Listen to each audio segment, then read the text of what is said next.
Welcome to the Banker Lamp. Please enjoy the video. In this video, I will explain how to make delicious Jain Pesto sauce.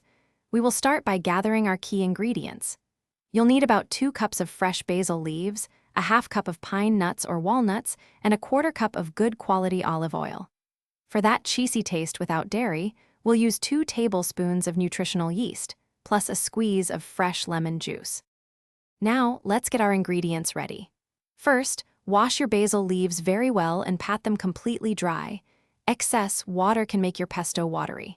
Next, lightly toast your pine nuts in a dry pan over medium heat for about 5 minutes until fragrant. Remember to zest 1 small lemon before juicing it. Having everything prepped makes blending much smoother. It's time to blend.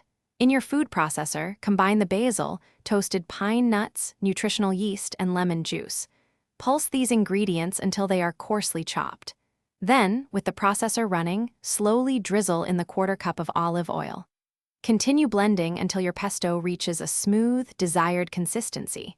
If it's too thick, add 1 tablespoon of water. Your delicious Jain pesto is now ready. For storage, transfer it to an airtight container and it will stay fresh in the refrigerator for up to 5 days. To prevent browning, pour a thin layer of olive oil over the top. For longer storage, freeze individual portions in ice cube trays for up to 3 months.